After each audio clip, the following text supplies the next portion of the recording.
Hello, my name is Justin Saw and I play the bass clarinet. So this is our second lesson together, and in the previous one we learned how to assemble the bass clarinet and the different parts that make up this instrument. In this lesson we're going to dive into how to create our first sound on the bass clarinet. So if you watched the introductory video, by now you should generally know that the way we make sound on the bass clarinet is by blowing into our mouthpiece. And when you put the mouthpiece inside your mouth, you want to remember largely two things. The first thing is that you want to remember to curl your bottom lip. And what I mean by this is that your bottom lip should be curled so that we do not see your bottom teeth. So something like this. And then the second thing to remember is that the top of your teeth should also be touching the top of your mouthpiece, and that is to get a better grip on the mouthpiece. So if we remember those two things and we put our mouthpiece back into our instrument and blow into it, we should have our first sound. And of course, before we blow into our instrument, remember you're taking a deep breath.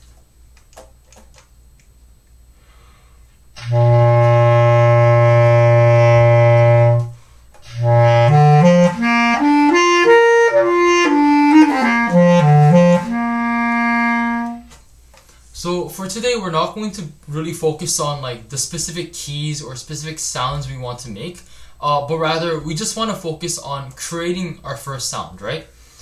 And one thing you need to remember is that your embouchure is key for any woodwind instrument, but the bass clarinet in particular. And the reason why your embouchure is important in the bass clarinet is because this is a fairly large instrument, which means that it requires a lot more air.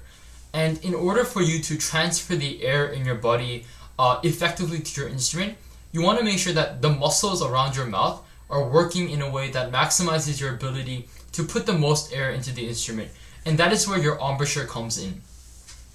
So what you want to make sure is that the muscles around your mouth are tightened so that no air is seeping out. So when you put your mouth on the mouthpiece, it should look like this.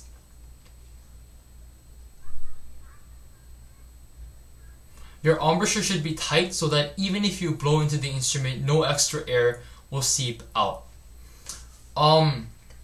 So at first, when you blow into the bass clarinet, I wouldn't expect it to be perfect. It also took me a couple weeks to create a full sound. So when you're blowing into your bass clarinet for the first time and all you hear is something like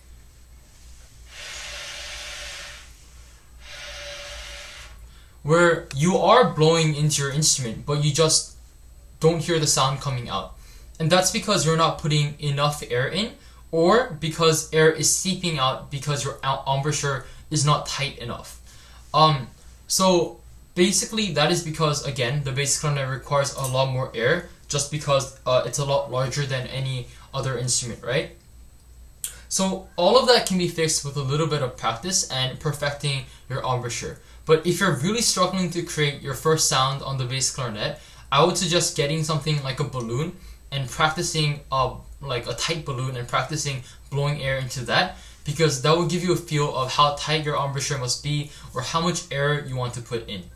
And before we end this video, the last tip I want to give you guys is when you're blowing into your bass clarinet, think of it like you're shooting an arrow from a bow.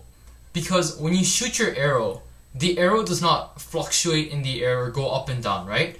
Rather, what the arrow does is it goes straight. And that's what you want to think of when you create your sound. Your sound should not be fluctuating, it shouldn't be changing.